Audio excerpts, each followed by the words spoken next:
reported today in The Verge. Verizon launches Yahoo Mobile phone service.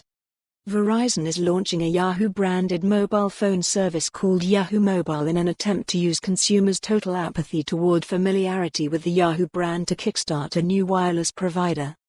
Yahoo Mobile works off of Verizon's network and offers only one plan, unlimited LTE data for $40 per month, plus throttled tethering and a subscription to Yahoo Mail Pro.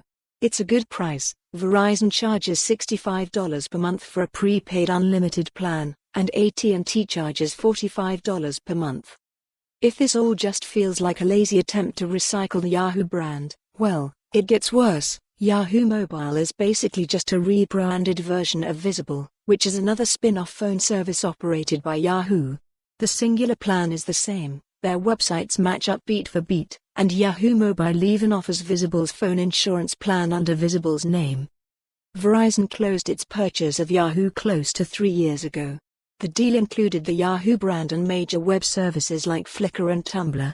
But Verizon was mainly interested in Yahoo's ad technology, and it's done little with Yahoo. Both Flickr and Tumblr have since been sold off, and Yahoo's biggest announcements have been payouts for data breaches. Spin-off carriers like Yahoo Mobile and Visible let Verizon diversify its business and test out new ways of selling wireless service. Verizon isn't exactly a beloved brand, but Visible has hip branding and a simple pricing structure, something that might appeal to younger customers. Yahoo Mobile offers another take on that, just with the extremely appealing added perk of subscription. Yahoo Mail. For more on this story, visit the news article link.